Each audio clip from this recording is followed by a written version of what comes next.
Hello, everyone. Welcome to episode 44 of the Tiny Disc Podcast, a show about games and life.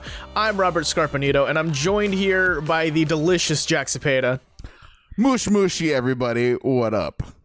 And the scrumptious Collin Sparling. It's moshi, man. Come on. You guys in your not weeaboo ways. Excuse me, was that mushy? Moshi. Jack said mochi. Mochi. Mochi. Mochi. Ice cream. Would you like some ice cream or some red bean with that? Yes. Show you mostly. Oh my gosh. I always appreciate the slight Japanese lessons we get every week, Collin. So thank you for that. Yeah, from my haphazard 3 semesters of Japanese that I barely passed. It's pretty great. The one gaijin on the show knows more Japanese than this one gaijin. So I will now introduce myself as the gaijin. I am Collin the gaijin. Boku wa gaijin desu. Ore wa baka gaijin desu. Ninja gaijin. Welcome to the Weeaboo Podcast. For those of you who don't know, gaijin means foreigner. And not like the 80s metal band. Yeah. Yeah. You know that song, I Want to Know What Love Is by Gaijin? I would love to hear a Japanese rendition of that song. Guys, there's a problem. I have a problem. Why can't I remember the big song by Foreigner right now? I want to know what love is. What love is. Mushi. I want you to show me. Isn't there another? Didn't they have a song Guitar Hero or something? I mean, there's like what, Jukebox Hero. Yes, that one. Okay. Yeah, that's the money. And now you know. And now you can go forth in your life. Dude, recalling song names is like my worst quality. It's so terrible. I'm so bad at it. Yeah, I believe that. Listen, guys, I have a random life. I do random weird things. I just do them sometimes. I don't know. I just go out and, it's hard to get me to go outside, first of all. But when I go outside, sometimes I just go where the wind takes me. And so it leads me to weird areas and doing things I wouldn't normally do. But this weekend, I found myself up in Mexico. No, I found myself, utilizing my Movie Pass, of course. Okay. And the good thing about Movie Pass is that it takes a lot of the risk out of watching a movie. Like, I don't want to go see that movie because it's like $15 ticket and it better be good if I'm spending $15. Well, now I'm like, I can just go and watch movies I never would normally see, and and not really have to worry about wasting money. It's really just wasting time more than anything. But have either of you guys heard of this movie called You Were Never Really Here? No. Yes, dude. I heard about it, and it's got like just insanely good reviews. Joaquin Phoenix, right? Yes, I heard it was an incredible movie. Yeah, I'll try, unless you want me to spoil it. I'll try not to spoil it. No, don't spoil it. I actually really want to see it. I love Joaquin Phoenix. I was thinking of you the whole time, Collin. I was like, Collin would love this movie. He's gonna love it. So I have to recommend it to you. It is directed by Lynn Ramsey, and it just came out this year in North America, and it is like they say this in the marketing material, but it's like the modern day answer to Taxi Driver. Have you guys ever seen Taxi Driver with Jodie Foster and Robert De Niro? No, I haven't. It was a bucket list movie though. Dude, you guys got. I mean, it's one of those like, I feel really gross now kind of movies. It's just a really grungy, dirty, really depressing movie about really depressing subject matter. I'll put it this way. Like Jodie Foster, man, she did some avant-garde stuff when she was younger, man. And this is like a young, like teenage Jodie Foster too, which is weird to think about. But basically, it is such a precisely edited film, and I'm talking about You Were Never Really Here. It's such a precisely edited film that I really appreciated the pacing and the sound design and just things that I don't normally pay attention to. In movies, I'm just like there to watch it and like enjoy. But this one, I was like, man, they spent a lot of time and effort in thinking of how they cut this movie and the editing and everything. And so I really, really enjoyed the film. It was like, in a lot of ways, it's like the perfect film for me. So I don't want to get too spoilery, but man, it is like edge of your seat. It's an experience, and I'm glad I saw it. From what I understand, like from just reading like a general synopsis of the film, was that so basically it's kind of like an action film, but they play on the theme of like the main character kind of it's not like he's killing people just for the sake of killing people. Like, it takes a very strong emotional toll on him, right? Isn't that kind of like no, really, it's pretty easy for him to kill people, but it's that, the synopsis of the film, again, this is not a spoiler at all, but he basically is a troubled and disturbed war vet from the Gulf War, and now that he's come back to the States, he makes his money by rescuing kidnapped and like human trafficked children. Oh, basically. Wow. Okay. And so he's known as the guy to go get your kid when they've been, when they're in like these crazy, really precarious, terrible situations. And he doesn't use a gun at all. People have guns in the movie, but he just uses a ball-peen hammer. Classy. Very classy. Yeah. Excuse me? It's a lot like it's got some elements of Drive, which is one of my favorite movies. Got some elements of Hotline Miami in it. Okay. But it's just, to me, I know I say this term all the time, but it's like a masterclass in like film.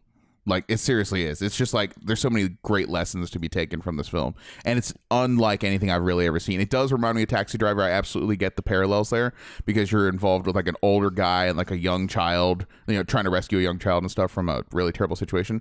So go watch Taxi Driver, I would say, first, and then just like hate yourself for the rest of the day, and then go watch this. And then hate yourself some more. At the end of this movie, and this movie is like high and tight, man. It is only 90 straight minutes. That's it. 90 minutes really? In and out. Boom, boom. It is not a long sounds like slog. one of those psychological type movies that's kind of like a slow burn, based on how you described it, It's got a lot of layers. I'm just saying, like, and Robert, like, right, like one of our biggest criticisms of Blade Runner was that just stayed it outwore its welcome. This movie gets in and out, man. It's easy to sit through it and experience it, but at the end, you're just like, oh shit. And I can appreciate that in a film. Yeah, obviously. I like it when they get it. Yeah, I like it when they, to tell a story. They don't stick around too long. That was kind of the same thing with A Quiet Place. They didn't outwear their welcome, and they got in and out. 90 minutes, boom. So I would say if you're a Joaquin Phoenix fan, one of his best movies, one of his best roles, period. And a Lynn Ramsey film, probably her best film she's made so far. And some of her other films, if you want to check out her other works, are on Amazon Prime now. So. Ooh. Damn. Well, what was the last like big time movie that Joaquin Phoenix was in? Because I feel like you don't hear his name thrown around as much anymore. I mean, I always think of Gladiator. Well, yeah, Gladiator, because he played who did he play? The main bad guy. I can't remember his name. I can't remember his name. He's like some Caesar-esque character. Yeah. And then he was also Johnny Cash in Walk. Right, Walk the Line. I almost said in Walk Hard. In Walk Hard. In Johnny Cash's famous song, Walk Hard. No, the parody film. Yeah. Wasn't he in, I don't remember how old this movie is, Her? That movie where he falls in love with Scarlett Johansson. I've actually been meaning to watch that. I want to watch that. Actually. You haven't seen that either? That's a great movie. It's uncomfortable in some parts, but it's interesting. we were talking about it in class, and we watched a couple of clips from it, and I was like, God, this looks awesome. Like, I love that movie. It's like a really extreme, like really good examination of the stuff that I'm majoring in. So like, I really want to see it. Pretty sure Spike Jonze directed that. He did Becoming John Malkovich, or something like what's the name of that movie? Maybe Being John Malkovich. Maybe. Yeah. So Spike Jonze, that's one of his best films, and I think it's very interesting. I mean, I'm not going to spoil anything for people who haven't seen Her, but I think it was incredibly interesting what happened to the AI at the end of that movie. Do you remember that, Robert? Yeah. That was really fucking out there and just so esoteric and really cool. Yeah, I mean, because does it turn into Skynet? Oh shit! I mean, you get a lot of stories, right, that always explore like, what if the AIs take over and they get all evil, right? But like, I think Her is interesting in that it explores the idea of like, what if a dude just falls in love with the OS of his phone, right? It's a concept that I don't think is explored that often in film. I think it's something that could happen in our lifetime. People are already marrying their anime dolls and anime pillows. Their body pillows of their anime waifus. Yeah, that's Sir, a real thing. Are you telling me you married this piece of blueberry pie? Yeah, so you might want to get rid of those. It's legal in some states, man. It is. All right. So, and then again in my travels, I found myself in a grocery store that I've never really heard of before. Apparently, this is a big deal, though, because there's only like 5 or 6 of these in the country right now, and Austin just got theirs. It's called H Mart. Yo. Okay. Dude. So I was going to like give you shit for like, oh, how do you not know this store? Even though I probably won't know it. But I actually know H Mart, and I've always wanted to go to one. Are you serious? How do you know about it? Oh, first I should say, I feel so out of the loop right now. Let me just say what it is, and I'll get you back in the loop, okay? It's basically a gigantic Asian marketplace like that tries to recreate actually being in Asia as much as humanly possible. And so they have live music, they have a huge food court, they have all this like food, like, you know, like restaurants, so you can walk up and down kind of like food court in a mall, and then they have like kind of a mini mall in there on top of like the most elaborate, most densely packed, most insane Asian grocery store I've ever seen, with like Korean melons, like crazy straight up like rice, like fresh out the patties, like it was a thing. So I've never have seen anything like that before, and I've never even heard of it. But I'm curious, Robert, how do you know about it? Jack, come on. When I came to America, I tried to look for every way I could be in touch with Asian stuff, Asian food, Asian anything really. I mean, mostly Korean and Japanese. And so I found out about H Mart just by like Googling shit. And of course, being in fucking Columbus, Ohio, it's hard to find Korean stuff, believe it or not. Like I found places that work. But shit, man, I've always wanted to go to an H Mart. I thought there was decent Asian stuff like off of Kenny Road there in Columbus. Like I thought there was like a nice little, you know, Kiyama Shoten, like all those other stores. Like I thought there's nice representation of Asian culture here in Columbus. Then I get down here, I'm like, no, like the Asian game in Austin is way stronger than in the Midwest, which I guess you can, you know, you would expect. But have you been inside an H Mart, or have you just like seen YouTube videos, or what? I haven't even seen the inside of any of them. I'm just like, I want to go there. Oh my gosh. I can imagine what's inside. So I got this cheese mushi cake, which was fantastic. That's what we were munching on before the show. I was nominated. That's why you said mushi mushi, you red bastard. I got, is that really called for?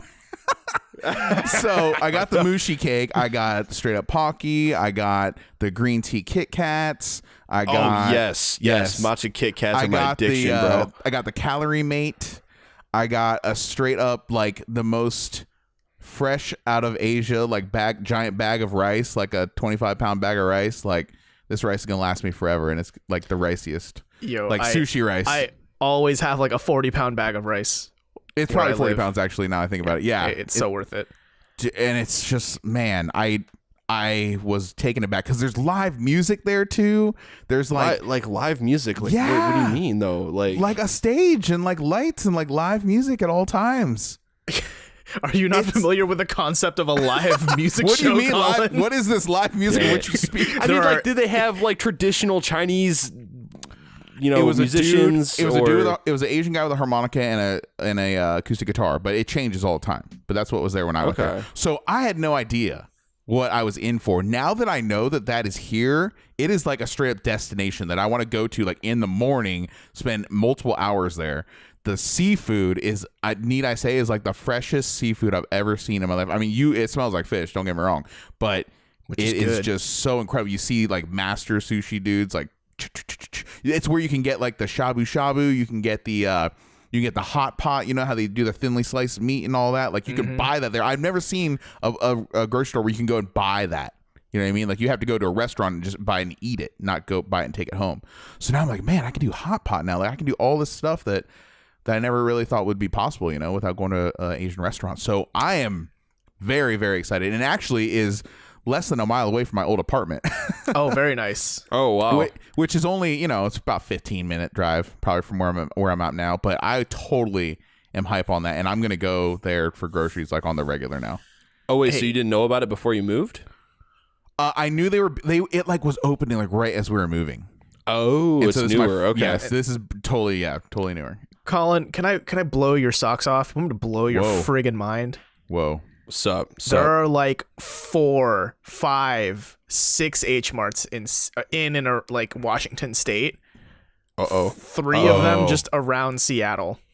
Oh no! Yay! Oh yes. Wait, were you just Googling this just now? Yes, I was, because it kind of made me think like, shit, I wonder where the locations are, because I imagine they were somewhere West Coast.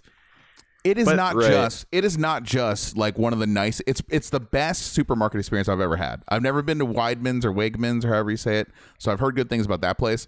But this is by far not just the best Asian grocery store I've ever been to. It's the best grocery store I've ever been to. It kills Whole Foods. It kills Giant Eagle or whatever. It kills it all. Like, this is the best grocery store. I mean, Tensuke was already a game changer for me when I went there. But that just sounds like that's just a whole nother level. It sounds like. I'll share a video with you after the show and just look it up, man. It's just like, you want to go there and spend all day. They got Korean fried chicken there. Mm-hmm. Ooh, the actual KFC.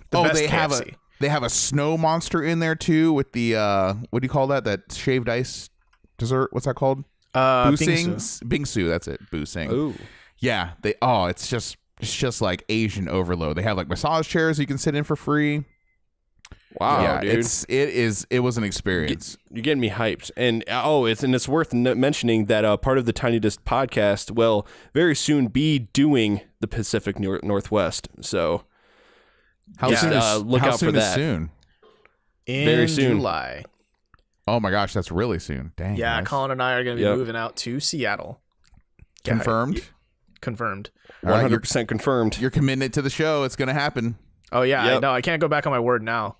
Right. My word is law on when it's live on the show. So it has to happen. So we'll be coming at you from Pacific time and Central time, boy. That would be fun. I'm just excited. And also, Collin, there are some other good Asian stores here. Like Tensuke Market's nice, but there's also one that I go to around here that I can show you if you want. Hell yeah, let's do it. So Robert, guess what else opened up in Austin? I haven't gone to it yet, but it's on the list. 99 Ranch Market. Do they have 99 brands of ranch? You were saying you're Googling places, so it's like another like tent pole style Asian specific grocery store that's supposed to be like incredible. Okay. I've never heard of that one, but okay, we'll see. I haven't been. They just like these two open within like months of each other, like right in my neighborhood. So I'm just like, so excited. So anyways, yeah, that's how excited I can get over Asian grocery stores. No, I actually had sushi for lunch today too. That's the ironic part. Oh, nice. Awesome. So, all right, and then to wind down the day, right? Random thing number 3. Something happened for the first time in 14, 15 years, something ridiculous like that. Yeah. But fucking A Perfect Circle just surprise dropped a new album like Friday night. And maybe it wasn't a big surprise to everybody. Maybe people were expecting it. But for me, it was just like, on the internet, they're all of a sudden tweeting that their album's out. And I was like, oh, shit. I mean, they did like let people know ahead of time that they were dropping it, but it was like very close to the time that they were releasing it. Okay, so people were ready Friday for it to be out. It wasn't a they were ready, but it was out of nowhere that they announced a new album. Like no one even knew that A Perfect Circle was working on stuff. For me, it was like Half-Life 3 came out. You know what I mean? I didn't know you liked A Perfect Circle that much. I love A Perfect Circle. I love Tool and I love Perfect Circle, but I'm not one of those people that like if you rip on Tool or like disrespect them, like I get all defensive, like they're the greatest band in the world. Because Tool fans are just Tool like fans are ridiculous. They are bro. ridiculous. Like I get that. Like I somewhat was like that earlier in life, but now I'm just like, hey, who gives a fuck? But Tool fans take themselves very seriously. I mean, yeah, dude. Listen, dude, I don't know if you have any idea, Robert, but like. Tool fans are like, listen, you listen to Tool and you like really listen to what's going on in the music and the lyrics. It can like elevate you to another plane of existence. And yeah. I mean, it's pretty... I mean, I've heard a few Tool songs, so I kind of like have an idea for their vibe. Like I know Schism and like Lateralis. That's kind of it. Okay. Yeah. Okay. Yeah. I mean, it's great music. Don't get me wrong. I love their music. I love the music. But yeah, people just put them on this throne. It's a fan base. Yeah, it's much like the Sonic fan base. It's a lot like the Rick and Morty fan base. Oh yeah, that's we want our Szechuan sauce. But like I can understand, and the Periphery fan base if you know them. But yeah, like I can understand why Tool hasn't hit the mainstream because like when you listen to their music, it's very much like you can tell a lot of people wouldn't necessarily like it. Oh no, it's not for everyone. It's very progressive. A lot like very. Almost like the song structures are more like movements and like an orchestra would do or something like that. There's a lot of changing parts. It's not like your typical ABC sort of song structure. I didn't want to talk about Tool though. But yeah, going back anyway, it's all Maynard James Keenan. It's fine. Yeah, right. Let's go back to A Perfect Circle. So I'm a fan of the aesthetic pleasing nature of a perfectly drawn 360-degree circle myself. Okay. All right. I have no comment on that. I'm terrible at using compasses, though. Like, I'm one of those people that always fuck it up, you know? Like, you just, like, skip across the paper and tear it open with the needle. Are you a fan of the number pi, Robert? 3.14 something. Yep. Okay, good. So, all right, guys. Fuck. 10 out of 10. Take you anywhere. So, they dropped a new song, but or a new single. Have you guys heard it yet? And they have an official video out. It's called Disillusioned. Yes. I am definitely a fan. That video is not really the video, but just the song itself can stand on its own without the video. I just think it's a very, very necessary song for our time. It's speaking to like the generation now, like how we worship, you know, our personal devices, you know, and how we have willingly kind of like given our consciousness over to the machines. Yeah, no, I think it's a very profound message. And how did you listen to that song, Jack? On Tidal. With what device? With my headphones. Oh, so you gave yourself to the machines to listen to the song. I did. Yeah, I'm yeah, I had to use a machine to listen to the song about the machines, yeah. Yeah, so I guess the only way you should listen to this album is you either had to buy the LP and have like some hand crank record player. Don't give the internet any ideas, Collin. Or you have to go see it live, but it has to be an unplugged acoustic session because, you know, we can't use electric technology. I would love to see them live. Anyway, screw you guys. That song's awesome. The video's cool too, but the song's even better. I'm just glad that the Perfect Circle's doing stuff again. Hopefully they'll follow this up with a tour. But it's been way too long, man. You know, I think people, you know, have been born and like gotten their driver's license the last time a fucking Perfect Circle album came out. I mean, when was the last Perfect Circle album? It was like 04 or something like that. 04, 05, yeah. It was right around. It's way too long. You know, I grew up listening to like all that stuff. Like Judith was one of the songs of my childhood. Believe it or not. Yeah. Judith by A Perfect Circle. Great freaking song. But it's like how I knew them back then from that sort of sound. The shift that they took with this album is a lot different. I mean, even you can hear it in just the single alone, Disillusioned. But I'm definitely like a person who like I'm definitely a sucker for very atmospheric music, something that kind of sits there and builds like a soundscape and kind of takes you away to somewhere else. You know what I mean? Musically, anyway. But it also that's the cool thing about Maynard James Keenan is he has this habit of really pushing like a very strong message in his songs lyrically. And this is no exception here in this. And actually, I really like Pucifer's. I don't know if it was their last album, Money Shot, but it was shared a lot of similar like aesthetic choices music wise with this. And so this kind of feels like in some ways an extension of that. What I but like also, oh, go ahead. Sorry. Oh, I'm sorry. Okay. So also like Pucifer also had a song like. It was a really chill sounding song, but it was also all about like talking down to someone and talking shit on them, called The Remedy. It was pretty great. Yeah.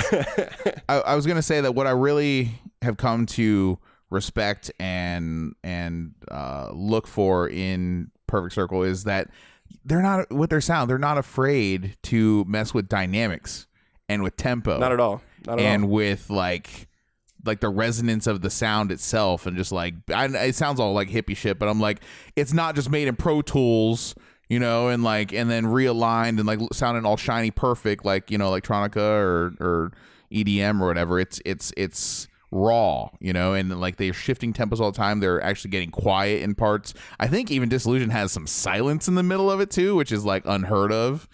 Like that's pretty cool. And there's no songs like, you know, in the mass media coming out today that are really doing what they're doing. So they were sorely missed for over a decade, and I'm glad they're back.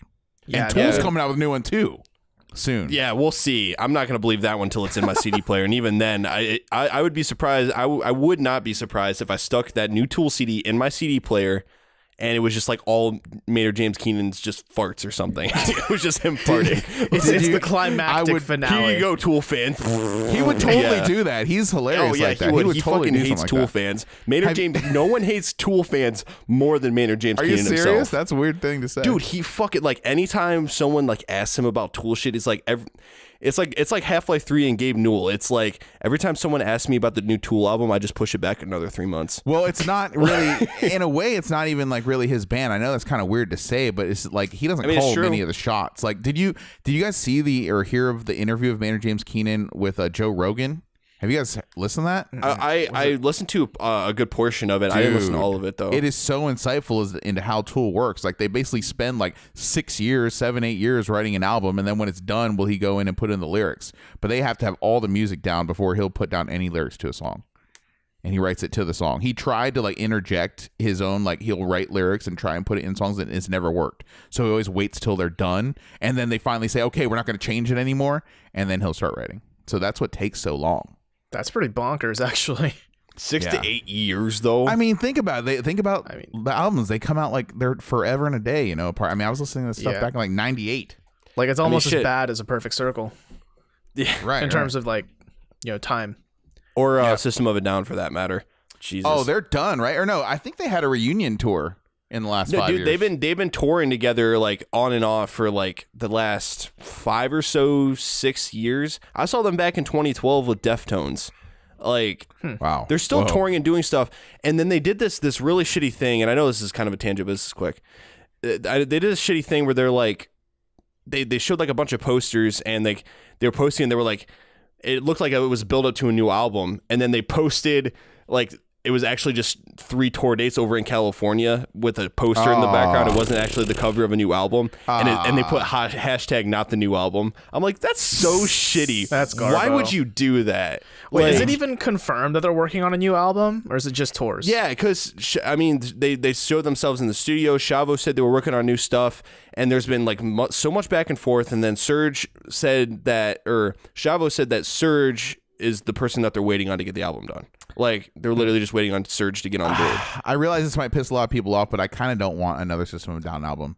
They've kind of gotten worse to me, not better. I mean, Hypnotized was my favorite album by them, so... The first album, I can't remember what it's called. I think it's just called System of a Down. The first album was self-titled, yeah. Yeah, with Sweet Pea, like, that's my favorite album theirs. I mean, Hypnotized had some amazing melodies on it. It does. But I know we're getting away from A Perfect Circle now. So. Yeah, no, I'm off it. That was my life, guys. Yeah. Sorry, extra random Jac Facts for the week. So, Jac Facts. Oh, that can be a segment. Jac Facts. We just time did for it. a weekly Jac Facts. No, but yeah, guys, go check out A Perfect Circle though. If you want some new music to listen to and you never heard of them, we definitely noticed that we don't talk about music as much as we should on here. So maybe we'll turn it into a thing. The album's called Eat the Elephant. It's streaming now. It's awesome. Yep. It's on Spotify. It's on Tidal. Probably on iTunes, Apple Music. It makes. But who uses that? The $20 I spend a month on Tidal. It makes it worth it to hear the absolute. Damn, you're spending $20 a month, bro. I'm getting the master. Like, it's better than Lossless, believe it or not. It's like listening to the master in the studio. About that. Yeah. So, I considered switching. So I had I bought like an SD card or something like that, and it had 6 months of Tidal for free, and that's like $60. That was like more than the SD card cost. And I was like, yeah, all right, I'll do it. And then I'm spoiled. I'm fortunate enough to have like a good DAC, and I have really good headphones, and like I can hear the difference now in file music quality. Like, I'd never used to notice. I used to never give a shit, and now that I hear it, it bothers me now if I have crappy sounding files. Yeah, so you can't. Once you cross that, I'm right there with you. Once you cross that threshold, man, you cannot go back. Yeah, look at these puppies. The HD 6XX. Yeah. This is pretty. It's some pretty headphones, boy. Yeah, this is some good audio for all the audience at home who can see those headphones. Yes.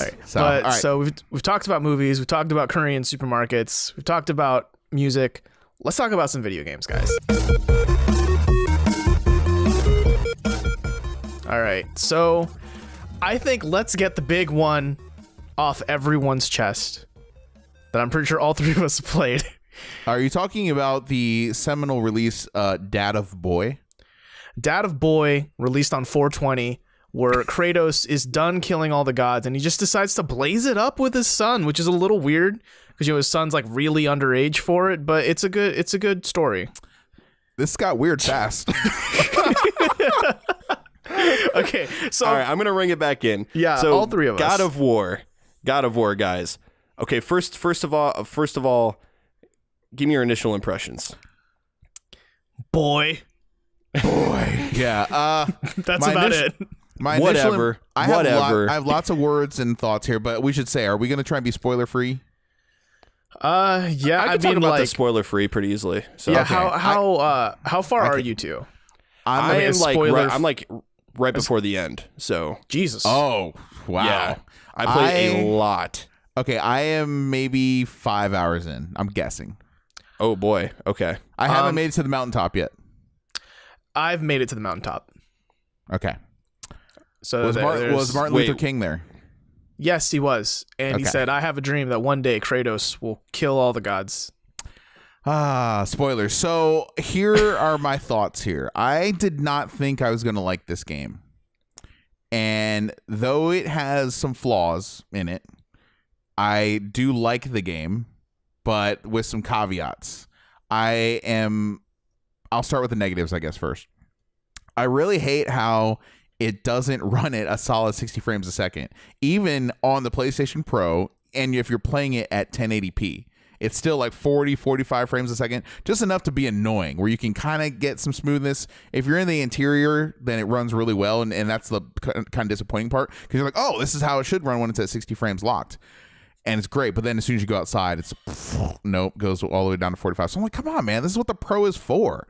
And then if you put it on resolution mode, it just like junk like in the 20s, 25s, 30s. And it's just like, can we not get a first party game to run well on the PlayStation Pro in 2018? Like, damn.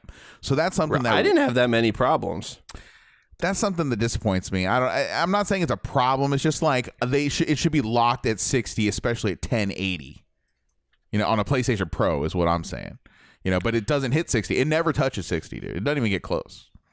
So whatever, but it's a game about combat, right? It's kind of like a fighting game. So that's another thing that kind of bothers me. Like, the combat is good, but there are just enough things about it that annoy me. Like, the parry system is not great. I think the fact that like enemies can. Your guys' faces right now. Oh my gosh, I'm getting the hate. Right? I'm getting the side eyes from two sides. Why would you say something so courageous yet so bold? Keep going. The parry system is not great. I think the combat is okay, but I just think it's clumsy. I think that it's just imprecise. I don't know. I think the combat, believe it or not, I think the combat felt better in God of War 1 and 2 than it does in this game. I'm not saying it's bad combat. I'm talking about for the series. Now, the positives, okay? The graphics are incredible when they're standing still. The sound design is great. I can kind of tell where the story's gonna go. I can predict, and we'll see how how big their balls get as far as storytelling goes. But this could be a great story. I can see the potential there for sure. I think the writing is strong. I have confidence in that. Without spoilers, it's really good. I'm sure. You know, and here's why I thought I was going to dislike this game. Or I thought it was going to be just an also ran, like whatever. It's just ripping off Resident Evil 4, Tomb Raider, Rise of the Tomb Raider, Gears of War with like the 3/4 back over the shoulder view. It's just like looks like every other game, but it's doing a lot of things that God of War needed to do. It's taking a lot of risks. It's taking a lot of chances. It totally changed up the formula. It's completely refreshed and rebooted the franchise. So it's not just another God of War Ascension, which famously I didn't even play because who gives a shit. So I really applaud it for that, and that's the biggest compliment I can give it. Like, wow, they gave a shit about this. They took a chance. They risked it all, and it's paying off. And this is exactly the kind of thing I was talking about weeks prior with Far Cry 5. Far Cry 5 should have done what God of War has done. They should have completely taken the core elements of the franchise and reinvented it. Man, this is Ubisoft you're talking about here. I know. I mean, they could pull a freaking Assassin's Creed Origins with it, maybe, but I don't even think Origins. Do you understand what I'm saying though? Like, they really flipped the script on God of War, and I wish they did that on Far Cry. If they ever do that with Far Cry, then I'll get excited for it. But if they keep pumping out games like 3, 4, and 5 now, and just keep sticking that formula, I just get more and more bored. I've just been there, done that, seen that. I don't have time. Well, yeah, it's fatigue with any series that just kind of remains the same. And to kind of go back, it's like, so we have one Cory Barlog, coming off of 1, 2, 3, 4, 5, 6, 6 God of War games. I forget how many spinoffs there are. Yeah, well, there's only the 2 PSP games, and then there's Ascension. Right. Which Ascension is just a prequel. Right. It's like the origin story. Right. Whereas the PSP games take place in between a couple of the games. I can't remember the timeline. But basically all the games followed generally the same formula. And personally, I was a huge fan. I loved the games. Like they gave like a sense of scale in games that I'd never like seen before.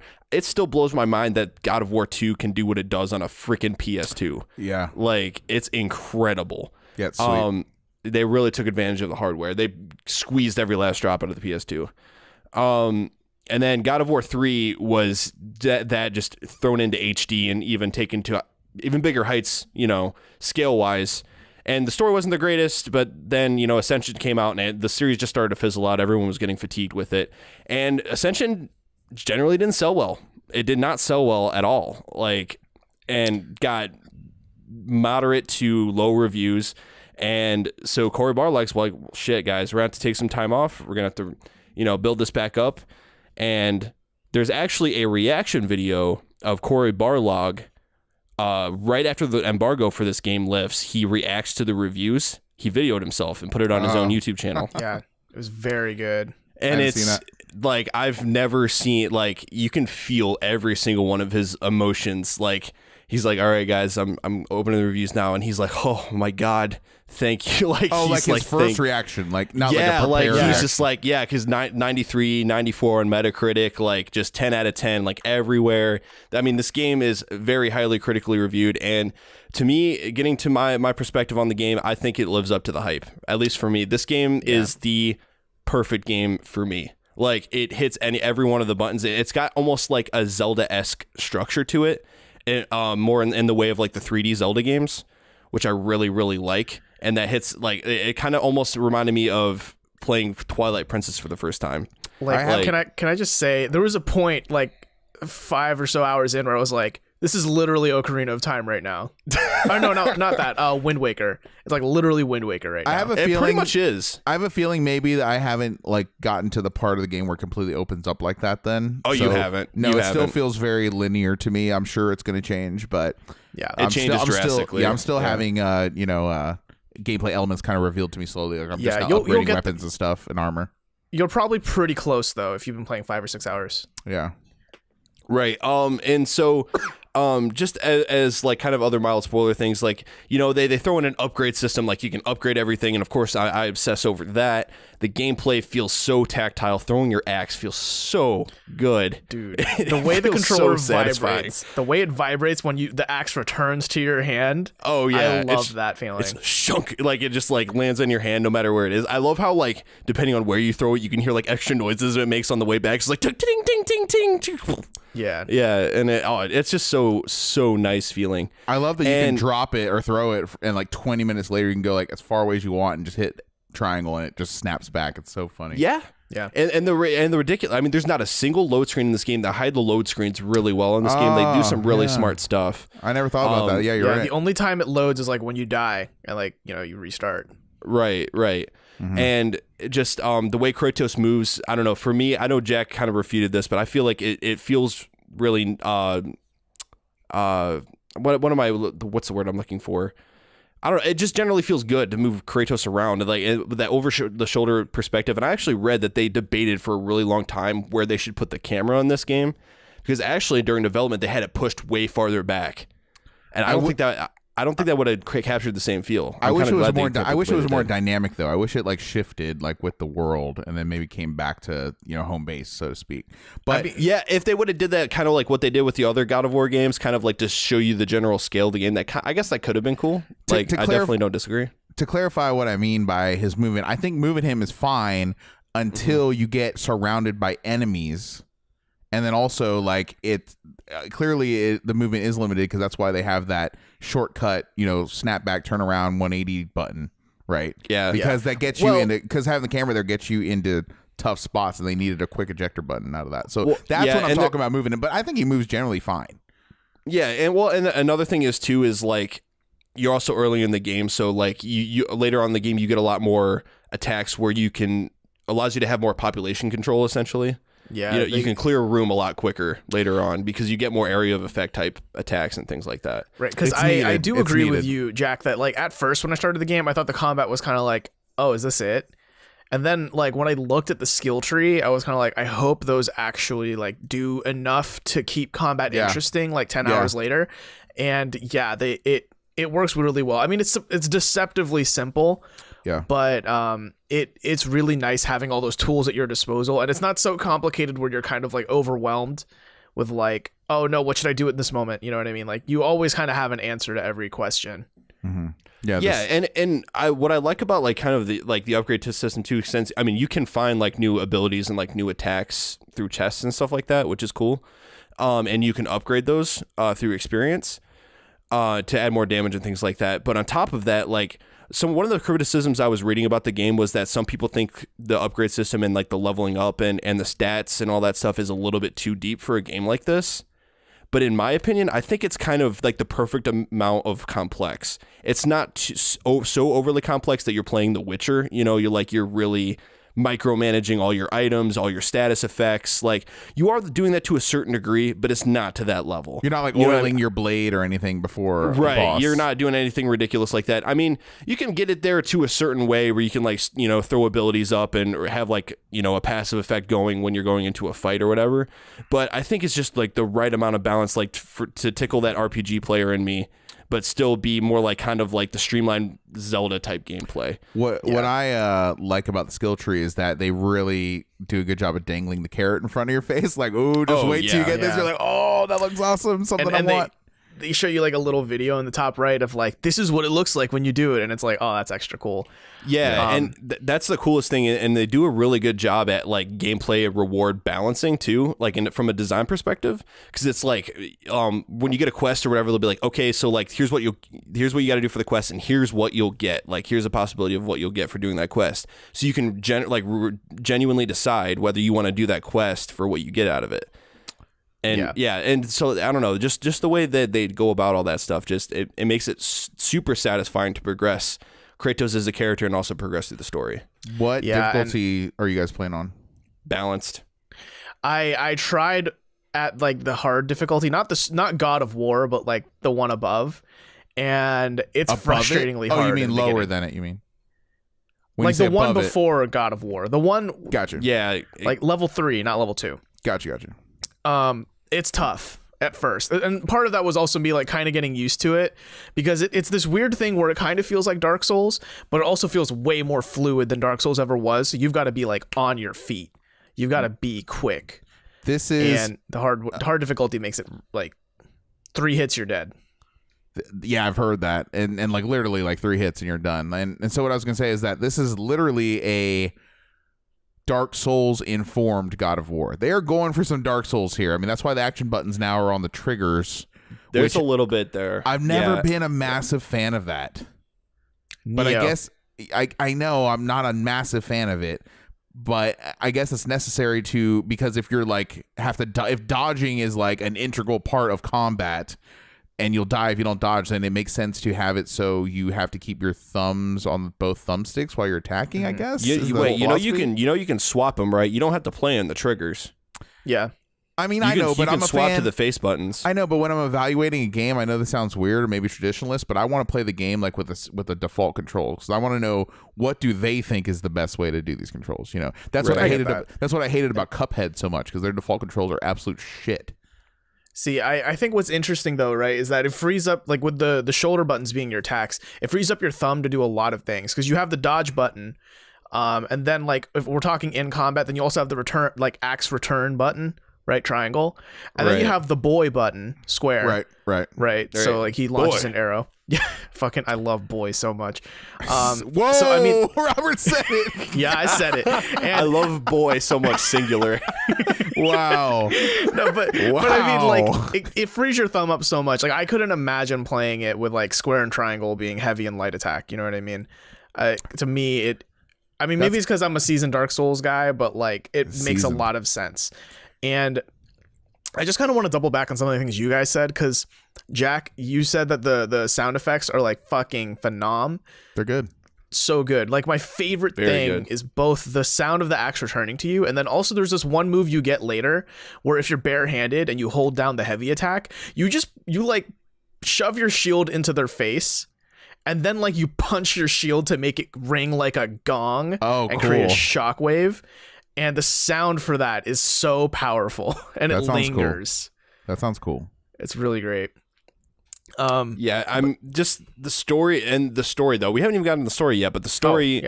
I'm not going to spoil anything, but they hit. Oh my god, they hit all the right notes. The relationship between Atreus and Kratos is amazing. Like they make it feel so genuine, and there's a lot of moments, especially later on, that are like just like makes you really feel the connection between you and Atreus, excuse me, and especially when you get I don't know if I want to spoil that. No, but yeah, like there's very well written characters in the game, and they really do a good job at the way in which they kind of inform you about the world.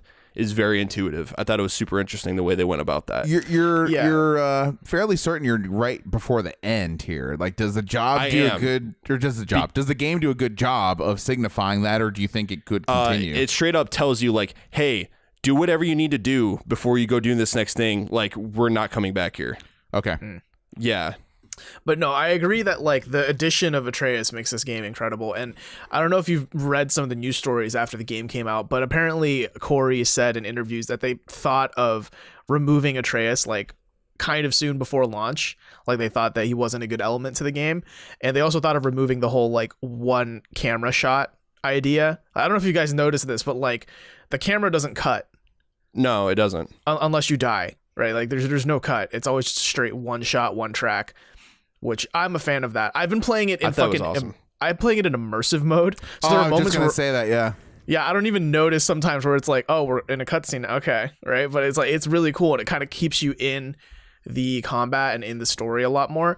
And I do like that they added a thing where you can like set the UI. So if you like just touch the touchpad, your UI appears and then disappears after a couple seconds. I feel like that's an intuitive use of the touchpad on the PS4. But no, back to Atreus, like he is perfect for this character, for Kratos, right? Because if you played all the God of Wars, even if you didn't play all the God of Wars, you just think of Kratos as like, I'm mad and I kill things and I stab things, right? Like vengeance.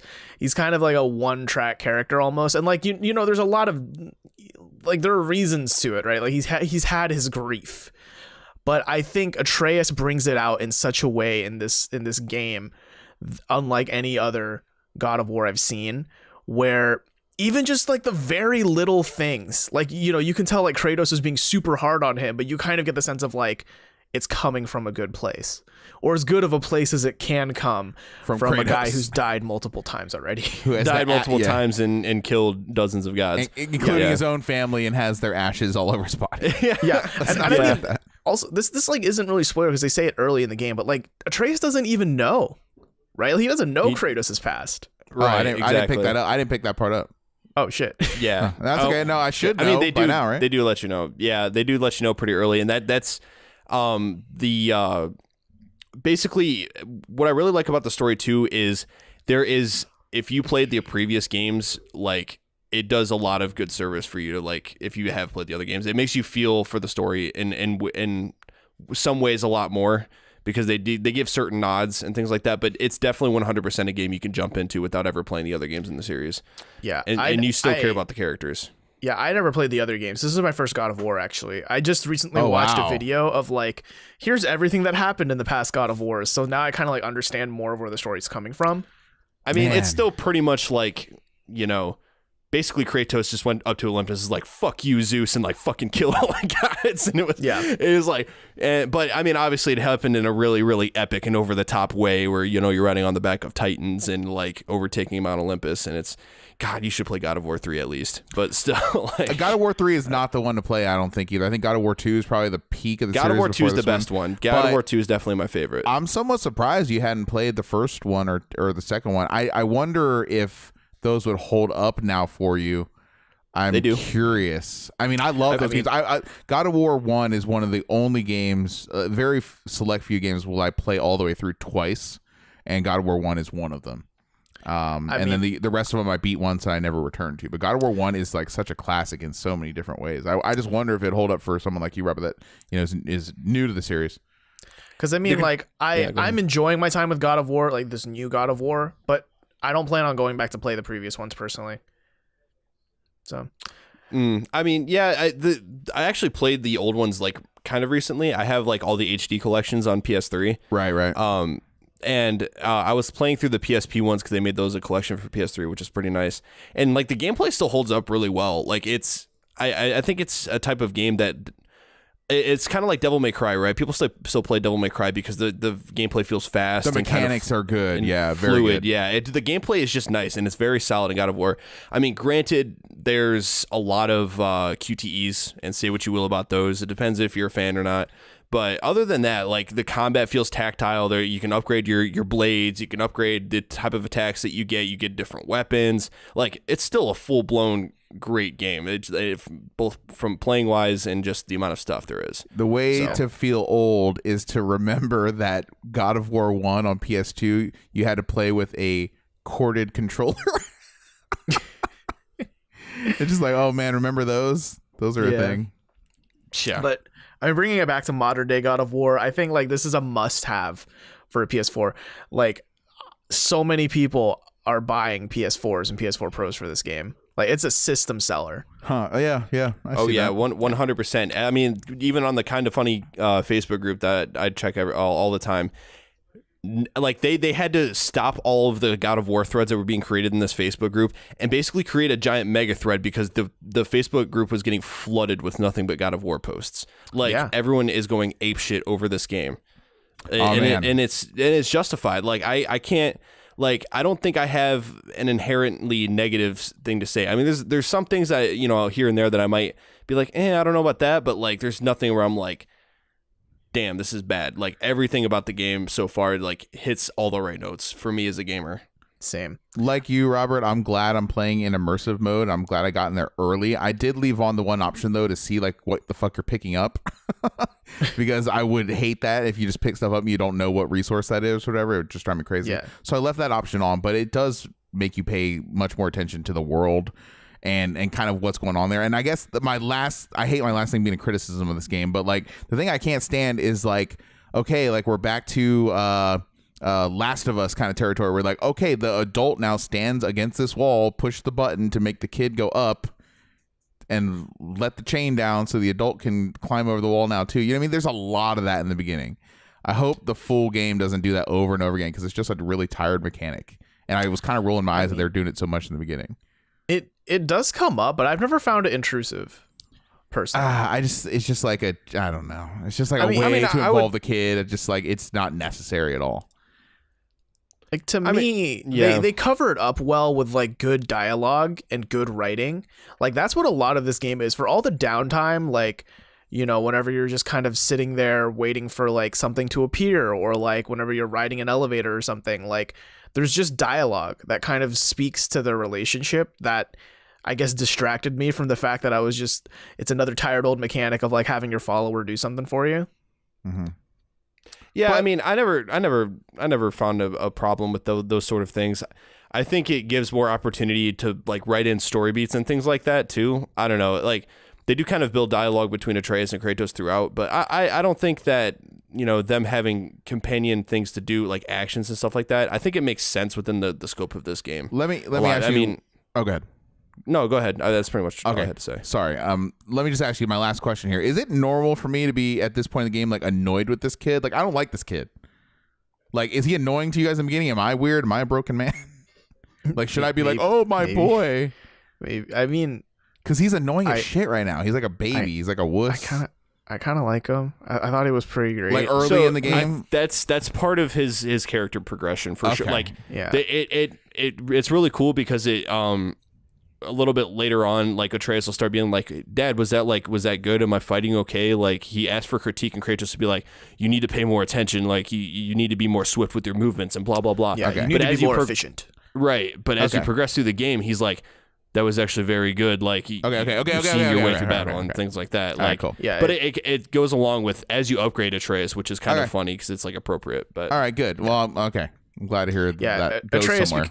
like he becomes a good character. He becomes more than just your walking Wikipedia. Right. You know, he's not just like someone that's messing up all the time. Okay, cool. Yeah, and I don't want to answer any more questions because I'm getting into spoiler territory. Okay, sorry. So cool. So some things I wanted to say before we move on from God of War.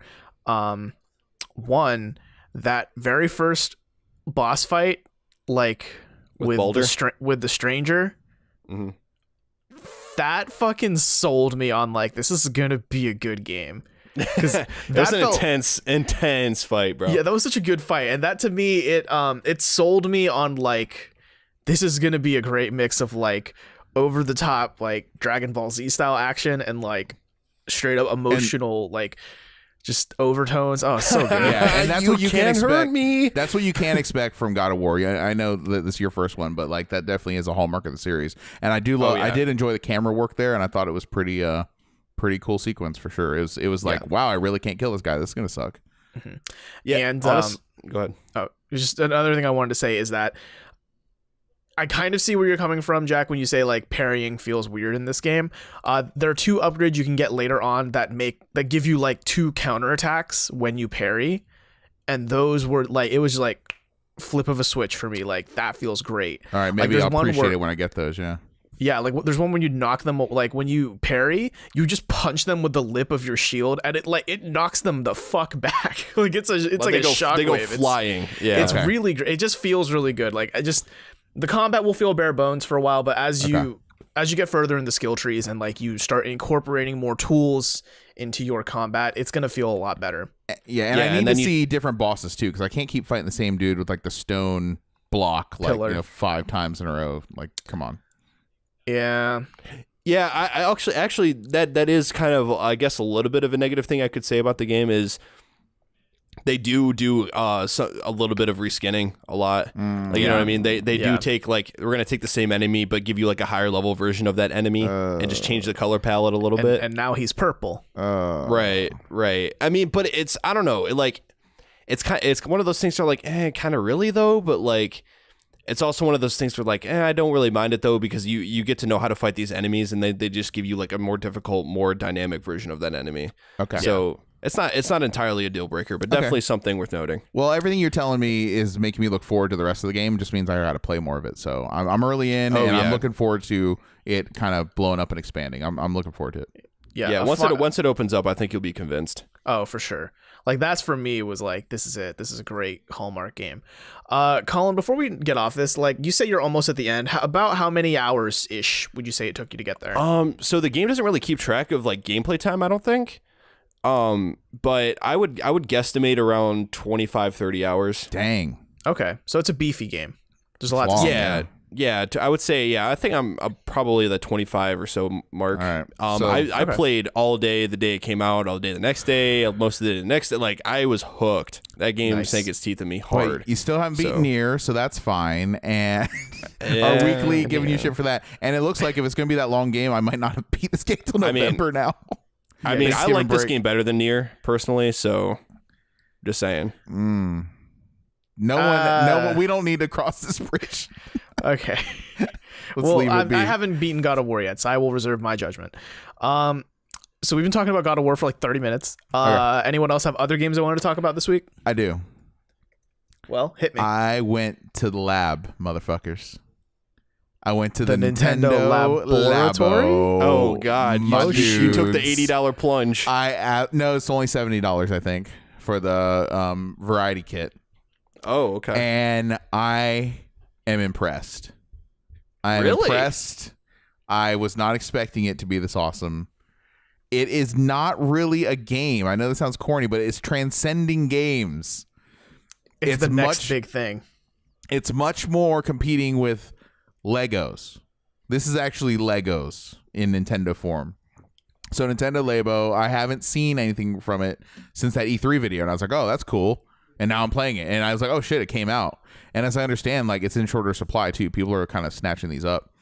But I only had time, man. I was folding cardboard for like 2.5, 3 hours last night just to make 2 things. This is substantial. This is like a project. Like the variety box probably has literally 15 hours of folding in it. Hours. Really? Yes, they are long. These are that's long. Gundam ass shit. And so I made the RC car, and it taught me something about my Wii. My Wii. It taught me something about my Switch. I didn't even know the right Joy-Con has a camera at the bottom of it. Like a full-on camera. Stuff, I didn't know that. And so the front of the RC car, it has in the window when you're playing, it has like the video feed. So I'm chasing my cat with this thing and looking at her cute little face in the window, like with the camera and like night vision. Yeah, and it was delightful. I don't know, it was awesome. So that was easy to put together. But then it took me like literally like 2 hours to put together the fishing rod. And I'll be damned, but the fishing game is really fun and really immersive and really challenging. And I had to literally pry it from my wife's hands last night. Like, all right, let's go to bed. Oh my God. Because she kept playing, and she was like whipping around, like, row, row, row, like going crazy. And I'm like, whoa, I'm like ducking and stuff. I'm like, wow. And I'm like, all right, we got to go to bed. Let's go. And I had to like take it from her. Oof. So I'm still picking pieces of cardboard out of my eyes. So I have like 4 or 5 other things to make, and like, they're going to take me a long time. That robot suit thing apparently is like a weekend project. Like you can't put it together in like one day. Wow. So really? These are like elaborate projects, dude. These are like big Lego projects. Labo, right? They are, and they're very ingenious. Kind of the way you put IKEA furniture together, you're like, oh, that's some really smart engineering. You know, or Legos even for that matter. That's what you'll have that epiphany over and over again. Like, wow, they came up with some really creative ways of doing this, of like creating like, you know, a spool or whatever, or just complex machinery type things out of straight up just cardboard that you're folding. There's grommets involved. There's rubber bands. There's strings.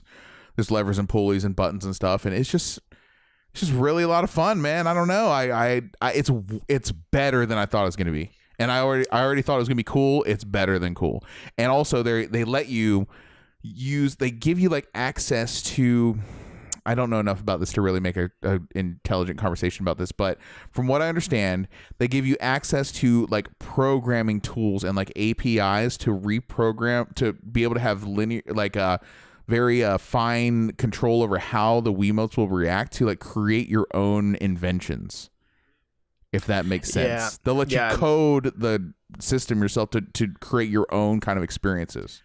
Right. No, I've been seeing online, people have been creating their own like their own Labo style things. Yes. With the Joy-Con. Yes. Very cool. It is really like, it reminds me of Little Big Planet when it first came out. In a way, but man, I recommend it. I felt like a little kid again doing it, and they are time sucks though. They will take a while. Even the Nintendo, the Switch was like, you should probably take a break now. Like they and I'm like, yeah, that's probably a good idea. But I just kept going because I was like, I had my eye on the prize. I wanted to play the fishing game. So right. You need to catch all those virtual fish. I'm telling you, it was fun, man. It was a good time. I recommend it. It's more fun than I thought. So yeah, it sounds like the variety pack definitely is like worth the point of entry, like the cost. But I was looking at a demo of the robot game, right? And the dude had like, you know, the robot gear all built up and like the goggles and everything. And I don't know, the game to me, like the actual software looked pretty bare bones to me. I don't know if that's the only game you can play with the robot stuff, but if it is, then it's like, I don't know if it would be worth it, because it's I feel like $80. It's $80. What I'm saying. And I'll say right now, the variety pack, I absolutely feel like with the time it's going to take me to put all these things together, and the games, how fun they are now, I think is absolutely worth it. I think it'd be hard to imagine though Nintendo putting out a really bare bones experience with something they're charging $80 for. They seem pretty aware of like value proposition when it comes to software. So I don't know enough to comment on it, but I do understand your concern because I only saw one level. And granted, what I saw you can do, you can like transform in a lot of ways. You can like transform into like a jet. You can transform into like, there's a lot of cool things going on with that robot suit.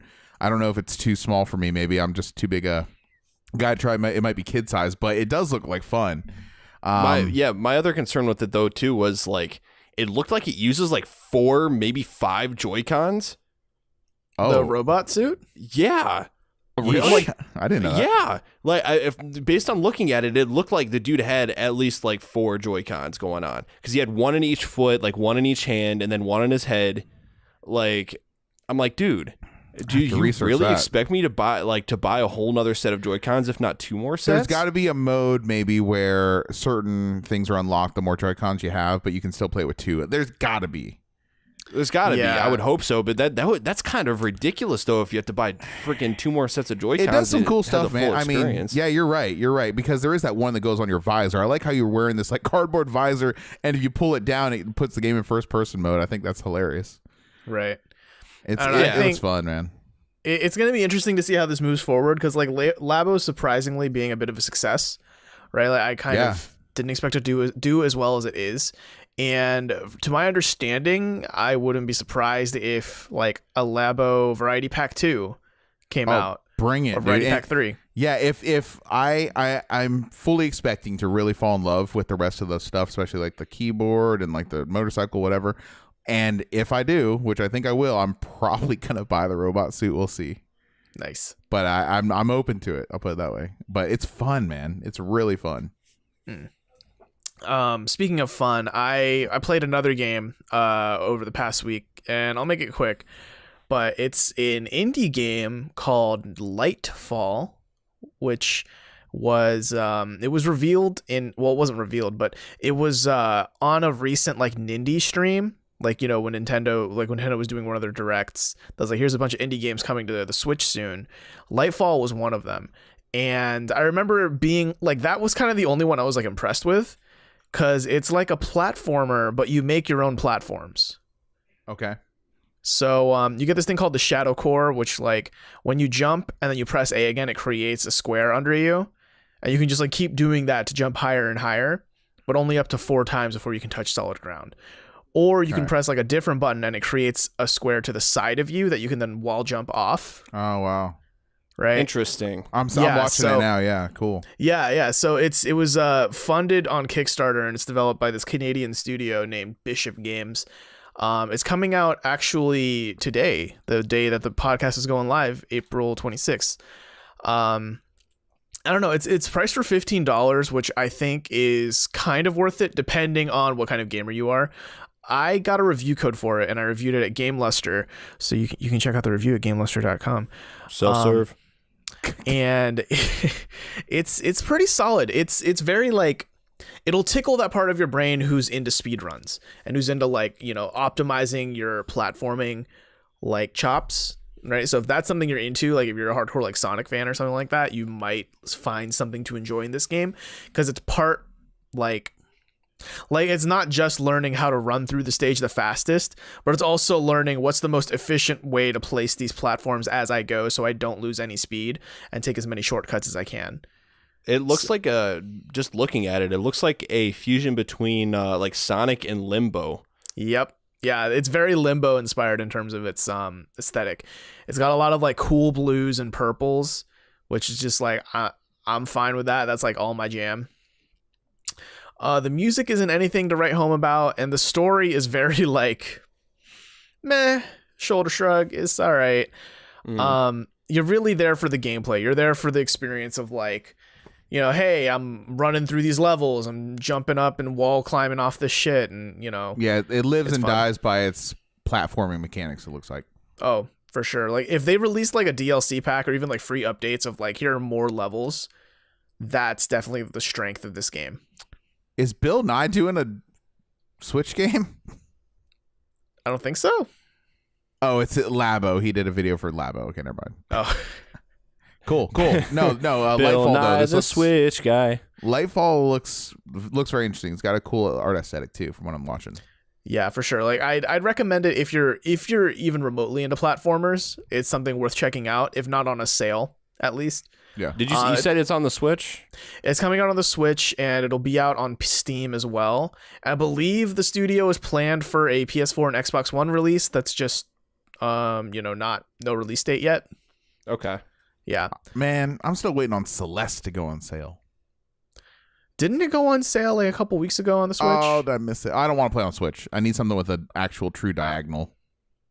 PC. Yeah. Fair enough. PS4 even.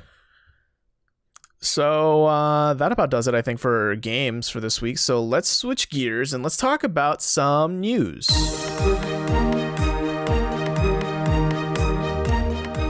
So let's start off with probably a pretty big story here. You know Valve? You know that small company that owns Steam? Yeah, they're big. All hail Lord Gaben. Thank you, Gaben. Thank you for stealing all our money via Steam sales. That studio just bought Campo Santo, which you may recognize from being the creators of a little game called Firewatch and the soon-to-be-released In the Valley of the Gods. Does this mean... you know that game that Collin won't shut up about? Does this mean Half-Life 3 / Portal 3? No, and by saying that, you've delayed them by another year or two. Dude, it doesn't... You don't think so? I mean, they're very story-driven narrative first-person games, you don't think? I mean, maybe, but I know for right now, the guys who, I guess, of the former studio Campo Santo, they're still working on In the Valley of the Gods. Uh-huh. Like, that's still a go. So, I don't know. I guess it's technically being developed by Valve now, even though, you know, they hired the entire studio. Yeah, they still have, like, I mean, it's still Campo Santo making the game. Like, it's still the same people. But I mean, I see this as a good thing, personally. I don't know about you guys. Sure. Because I don't know if you guys remember, but Firewatch just was terribly optimized for PS4. It was not optimized well for PS4. The game didn't actually run properly until they put the PS4 Pro update out for it. And the PS4 Pro update, the only difference it made is the game actually ran stably and it didn't have a bunch of the graphics issues that it had in the regular PS4 version. I still played through it on the original PS4 and loved it, but when I played through it on PS4 Pro, it was smooth as butter in comparison. Right. So if that means they have better, optimization on their games, I'm all for it.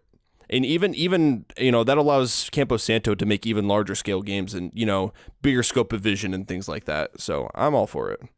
I mean, because I don't know if you're aware, but like Campo Santo has 2 people that worked on the first season of The Walking Dead, like the video game, like Telltale. Oh, wow. I didn't know that. Yeah, they had like the lead writer and I think the lead programmer or director maybe, which probably contributes to like, oh, hey, Firewatch has a good story, right? And obviously I'm looking forward to the same thing in the Valley of the Gods. And it's just, like you said, Jack, right? Like Portal 2, Half-Life 2 are very story-driven games. So like it'll be interesting to see like if that talent is being brought on for those games or maybe for like an unannounced Valve title. I mean, Valve has like started and stopped production on Half-Life 3 like numerous times, and so many key players have left the company. So if I'm Gaben, right, I'm thinking, well, shit, we can make a lot of money if we make this game, but we literally have no one that wants to make this game at Valve. Why don't we just buy someone to make the game? I'm just like I'm projecting my own like hopes and wants onto this, but it's like that's what they would have to do if Half-Life 3 were ever going to actually be a thing. Yeah, I mean, we'll have to see. I mean, for now, I think the next thing we can expect from this studio is Valley of the Gods. That's kind of all we can Looks look pretty forward cool. to. That, I'm so stoked for that. Yeah. I hope they show it at E3 again this year. Same. I think they will. I mean, that game isn't even slated for this year. That's sometime next year still. So we have a long ways to wait before any other announcements from Valve, probably. Video games. Yep. Let's see here. There's a Deadpool 2. There's the final Deadpool 2 trailer before the movie officially releases. Did you guys see that? It's freaking hilarious, dude. I counted 3-4 F-bombs. Yep. I can't wait. It is breaking all the fourth walls. It is so funny. It's so self-aware. I'm gonna try and go movie pass it day one, like the Friday it comes out. Like, I want to watch it. I need to. First of all, I need to watch the original. I know, fucking boo me, right? Oof. Like boo this man hasn't seen Deadpool 1 yet. It's good. Yeah, no, I don't doubt it. It would be right up my alley, and that is definitely a superhero movie I would go completely out of my way to see. Mm-hmm. Yeah, that trailer had my ass cracking up. Yeah, man, that was pretty dark. Are you sure you're not from the DC universe? Yeah. It's the Ryan Reynolds like role that he was born to play. You know, it's like the best. 100%. It's like the best fitting role for him since Van Wilder. Mm-hmm. And I mean, Collin, since you haven't seen the first movie, like expect the same level, like probably the same caliber of writing in the second one. Because the trailer at least makes it feel that way. The trailer makes it feel like, oh, the writing chops are like really up to par with this one. It's very Deadpool-y. Like I fucking love the end of the trailer. Like, hey, I'm Peter. Okay, what's your power? I just saw the ad. I just wanted to join. Yeah. Okay, You're in. You're in. It's good. Does that kind of slight on DC kind of impinge on your fanboyism, Robert, at all as a DC fanboy? No, because I at least know that the DC cinematic universe is garbage. Besides Wonder Woman, let's be real. Yeah. And I mean, even then, also, DC has always had a penchant for like, we're dark, we're edgy. We tell the dark stories. Right. Like even in the comics. So I still think the Nolan Batman trilogy is better than any Marvel movie, though, personally. Black Panther was pretty good. Black Panther's great. Black Panther is the best movie Logan. since Avatar. Yeah, and I mean, Logan's pretty good. I mean, I know that's not like Marvel Cinematic Universe, but it is still technically a Marvel movie. Right. I mean, honestly, though, I think the Chris Nolan Batman trilogy, like, they're almost not even superhero movies if you think about it. You know what I mean? Yeah, they're kind of more like what? they're kind of more like dark detective movies. Like, dude, you know Batman what I mean? is the ultimate detective. I mean, well, I understand, but it's not like nothing about the movies is like really a superhero movie in the like traditional formulaic sense. I don't know, dude. They're pretty superhero to me, but okay. I mean, like the first movie definitely serves as like, this is the origin story. You know, it at least follows that trope. Right. I don't know. At least for the most part, like the Dark Knight. The Dark Knight's more of like a detective / like crime film with like a superhero tinge to it. Like, I mean, I'm not gonna say it's like not a superhero movie at all. I mean, obviously, but like, I definitely feel like it leans less towards like what you would think is like a Marvel superhero movie. You know what I'm saying? Like, they're vastly different. Is all I'm trying to say. Which is why I like them better. Yeah, I agree. Yeah. It's a great film. Not gonna dispute that for sure. I can understand that. Another superhero movie trailer kind of dropped for Venom. Yes. The new Sony owned like IP, I guess, which is really weird because they gave Spider-Man away to Marvel, right, for the MCU, but they kept Venom. Couldn't explain why. Did you catch the weird thing at the beginning of the trailer too? It was like, what was it, in association with Marvel? Not like the normal Marvel movie. Like, look, they associate with us, but this ain't part of what we got going on over here. You know, this ain't the universe. So I don't know. It looked like a 90s movie, which in a way was kind of cool to me. It looked like an old style, like kind of low budge, right? Like the graphics come like where the symbiote is coming out of his body, like knocking people around. That looked really like old. It looked like Prototype. You know that game Prototype? Yeah. Yep. It kind of felt like that a little bit. You know, I grew up with one of my best friends growing up. He was always a huge Marvel fan, right? And he would always follow what was going on with the movies and things like that. And dude, I remember him telling me about that they were going to make a Venom movie after Spider-Man 3 came out. Wow. Like, they've been talking about making this movie forever. Oh, yeah. It's been in the pipe for a very long time. Why would they talk about that right after Spider-Man 3, though? Because, like, look, I love that 70s show, but Topher Grace was not fucking Eddie Brock. Yeah, that was like the worst choice. That was the Mass Effect Andromeda of that Spider-Man series. Yeah. And, I mean, Tom Hardy fits it physically. He definitely looks more Eddie Brocky. Which I'm okay with that. Definitely not a fan of the writing, though. This is a movie where in the trailer, you know, the highlights of the movie, they literally have him say, "You're working for the bad guy." With a straight face, I'm pointing at the antagonist right now. This is the antagonist to this 3-part story in 3 acts. We're in the first act right now. You know what I mean? Like, that's kind of what it felt like with the writing, which is like, this is garbage. I don't know. I know of the character, but I don't like have intimate knowledge of the comics.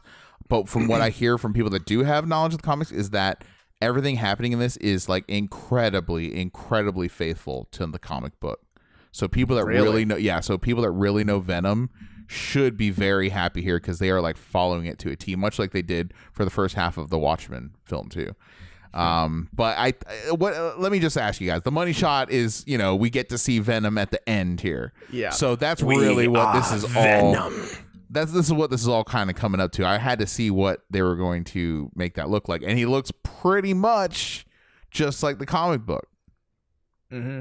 Yeah, I mean, I'd say it's right there. I mean, they have Tom Hardy playing him, so that means he's going to look way beefier than friggin' Topher Grace's bullshit, like whatever that was in Spider-Man 3. And so like I know that coming, you know, like I said, I had a buddy growing up who was a huge Marvel guy. He went on and on about like Venom and Carnage. They were two of his like favorite villains in all of the MCU. And so like learning from him about Eddie Brock and Kent Cassidy, what's the dude Carnage name? I don't know. We go on and on about them, and he's like, yeah, the Venom saga and the comics for Spider-Man were like some of the best, you know, Spider-Man comics there ever was, and blah blah blah. And like, so yeah, I mean, I got a little bit of like by proxy, I have a little bit of hype for that movie. I'm totally gonna go the trailer see didn't, this. but the trailer didn't look the greatest, like at all. Compare it to 90s movies. I think that's what they're going for here with this. I think they're going for 90s action movie, which to me, I can get behind that idea because they need to have their own kind of take on this. Like I'm getting more Logan vibes from the cinematography than like Marvel's superhero universe, which I'm fine with. I don't want all the movies to look the same. Like, I can't get over just, like, the writing feels super bad from this trailer. You know what I mean? And I can't get over it. It's not even, like, in the cheesy, like, oh, that's funny. And it's not even in the, like, fucking Tommy Wiseau kind of, like, bad. It's just, like, low rent. It's just not great. It's, like, phoned in from a guy who was on Craigslist and said, I could write. So the screenwriter he worked on Gone in 60 Seconds with Nicolas Cage and Con Air. Oh my God! So no wonder it feels so 90s. Exactly. So get hype for that. I'm gonna watch it for free and I'm gonna enjoy the shit out of it. And I'm gonna go in low expectations and be surprised. I really hope they don't pull a Smallville. Have you guys seen that show, Smallville? You're talking about the TV show where that woman who just got arrested for sex trafficking? No, it's like Teenage Superman. No, I know. I guess you don't know about this, but a woman that was on that show got arrested for human sex trafficking. Oh, shit. Well, that's good to know. Yeah. Read the news.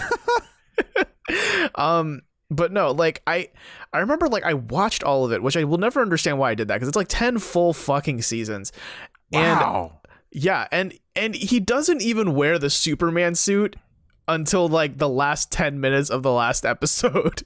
And he doesn't even fly until the 10th season. It's very like slow burn. They pull a kind of Passion of the Christ there with that. Yeah, and I hope that Venom isn't the same thing where like that money shot we saw at the end of the trailer is like there's only 2 more seconds of that in the actual movie and then we're done. They better not, dude.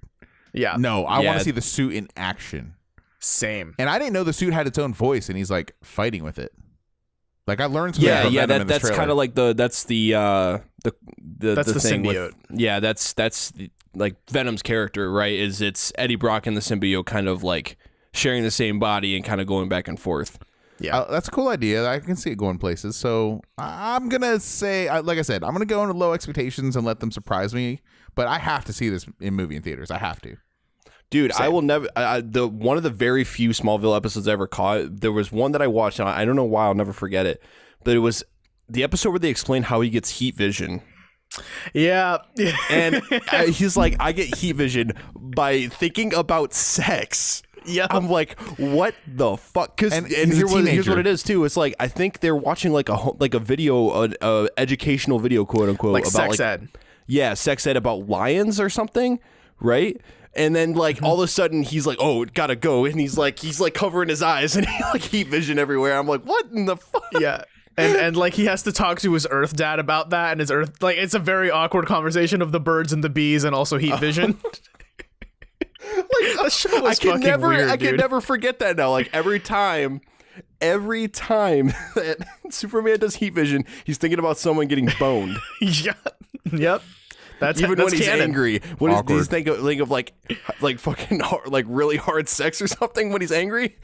Yeah. Like, yeah. All right. So with that, that should get close to wrapping up our show here. So I'm going to toss it over to Collin, who has our question of the week.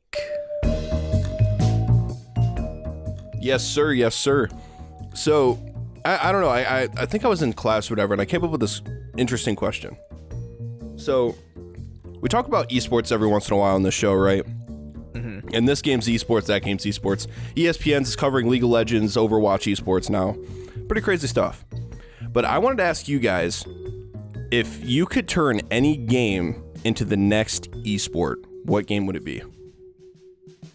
Oh, shoot. Any game or video game? Video game. Yeah. Video game. Okay. Man. Yeah, I know. It's. I took a little bit of brain power. I was trying to think of some fighting games is kind of the go-to in my head. Those are already esports, aren't they? Yeah, there's FGC. Yeah, I know, but they don't just play like any fighting games. You know what I'm saying? There's a lot that they leave out. Okay. Okay. I guess I get what you're saying. Yeah.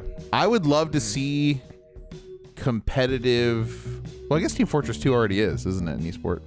Mm-hmm. Yeah, never mind. Okay. Oh, I got it. Oh, I know what I want to see now. Okay, good. Okay. You remember that era in like the late 90s and like 2000s with like Tony Hawk Pro Skater and like Matt Hoffman BMX and like SSX Tricky. I want to see competitive esports of that. BM Triple X. Yeah. Oh my god, please. I would love that. I got mine. Okay. Wii motherfucking bowling, son. That'd be good. Yes. Because like real life bowling's already so boring as shit to watch. Pro ass Wii bowling would be some real shit. Dude, shit would be so turd. You know, every time I think of pro bowling, I just think of this line from Jim Gaffigan. There are people who have their own bowling ball, their own bowling shoes, and no friends. Now that I'm thinking about it, after the show, I want to go on YouTube and like search like professional Wii bowling competition. Like, it gets so real. Like officially Nintendo sanctioned. Yeah, I want with a prize pool. I want this to exist. The prize pool is just like a bowl of nachos. That's what I was going to say, too. It's like bowling is the only sport in which you can eat a bowl of fucking nachos between every frame. I still don't understand the scoring in bowling. It's like one of my great shames in life. I don't know how to keep score. Don't feel bad because I don't completely understand it either. I know boxing scoring. I don't know bowling scoring. And that's it. I don't know. I would love to see like Winter Olympics and then alongside it just Winter E-Olympics and it's just a bunch of people playing SSX E-Olympics. I like that. E-Olympics, I like the E-Olympics. Hey, today on Pro Wii Bowling, we got Grandma Betty versus Lil Peep. Dude, I think Lil Peep, he's known for using the foot technique where he puts the Wiimote between his big toe and the rest of his toes to bowl. I heard Queen Elizabeth is like a fan of Wii bowling. Like hardcore. Actually? Fan. Yeah, actually. Huh. I read a story about that. So what about you, Colin? Colin? Everybody's grandma has a Wii sitting in their attic now. They really do. Yeah, they're collecting dust. What about you, Colin? What would you do? Oh god, dude! Like I put so much thought into this. Like I tossed around a bunch of like obscure fighting games in my head. I was surprised. Like I don't know if like Guilty Gear was ever like an FGC thing. Was that already FGC? Okay. Guilty Gear Xrd, yeah, especially. Okay, I guess that's kind of a dumb one then. Dead or Alive, I don't know if like I've always kind of touted that as a pretty upper scale like 3D fighter. I know 3D fighters are kind of frowned upon in the FGC community. Isn't that true, Robert? I mean Tekken's pretty. That's true. There's Tekken's pretty big, but they are a minority compared to the 2D. Yeah. That's fair. Yeah. I mean, I guess I'm sure there's some reasoning why they don't really go with Dead or Alive, but Dead or Alive is like one of my favorite fighting games. I should have thought of a more ridiculous one though. I'm sure it's out there. I don't know. Pro fucking Nintendogs. Let's do it. Skullgirls. What, like dog fighting and shit? Like dog? Who could raise the better boy? Who's going to raise the good boy? Yeah, the gooder boy. The goodest boy. The goodest Doge. So oh man, what about? I forgot what I was gonna say. Never mind. Just keep going. Oh, okay. Competitive Sims. Competitive Sims. There could be a lot to that. Like, who could get to the like end of the career the fastest? Who can kill their Sims the fastest? Isn't that speedrunning? Yeah, that's fair. Yeah. Isn't that already a thing? Yeah. Dude, there are people who speedrun like who can get banned from the PlayStation Network faster. Oh, that's kind of fun. Yeah, that would be a good competition. Like, who can get banned from some service the quickest? Who's Dude, the Club Penguin. Yeah, there's a video of that. N-word. Yeah, no, there's a video of that. Someone, I think it was like within a minute, got banned from Club Penguin. That's funny. Yeah, it's impressive. I remember what I was gonna say now. So one of my favorite games that you wouldn't expect to be an esport, but actually is and has a pretty decent sized community is professional Catherine players. Really? Oh, yeah. Interesting. Absolutely. That is cool. Yeah. Mm-hmm. No, I like the idea remember, of that. Like, I remember hearing, like, at fighting game events, like, that's kind of like a thing people do. Totally like, is. Between between like actual fighting Yeah. events. Catherine gets real raw, man. There's some big players in that game, so it's one of the cooler lost hidden gems kind of. That's a game that I need to buy for my PS3. I'm Oh, surprised. it's like game. $5, dude. Wait, no, wait, sure. because there's gonna be a Catherine remastered where they're gonna add a third girl, so that's gonna be like even more story. Yo, okay, I'm looking out for that. So who knows when it's coming out? Like we don't even know when it's coming out in Japan, but you know, it's on the horizon. My wife would see that game on my shelf and she would make fun of me when she was my girlfriend. She's like, dude, the collector's edition came with panties. I know. She's like, what is this? Like, my girlfriend, the game. She would dig into me so hard. I love that game. It's good. It's actually a puzzle game, is what it is. It's not a girlfriend with a love simulator. triangle. I guess there is that story there, but it's more a puzzle game than anything. I mean, it also like asks you questions about fidelity and like just general romance. No, I mean, like before every puzzle, you know, there's like that. Like, you know, is it better to only have one partner for the rest of your life or multiple partners throughout your life? And you have to like choose. Yeah. It was kind of inspired by Intelligent Cube too, as well, on the PS1. One of the best puzzle games of that era, in my opinion. Oh yeah, super hard. I watched a video about that game. It looks awesome. Intelligent Cube is hard, man. You have to be intelligent. And Cube, which I am not. I'm actually illiterate. That's true. 40% of America is illiterate. Yeah, here's actually behind the scenes. We have to guide Collin. Like we call him on the phone and tell him like what to click and where to go to actually get him on this call with us. Yeah, this is why, you know, Robert looks at the script for me. So yeah, this is also a pre-scripted show. Yeah, completely. We're going a little off script right now, but yeah. I sound like I can read really fast, I guess, when I talk. Yeah. Going off script. Why do you think I stutter so much, guys? I'm sitting here trying to like make out these weird symbols. Every time we trip over each other's sentences and have awkward conversation, all scripted. That's all scripted. Yeah, it's all planned. We are professionals. Do not attempt this at home.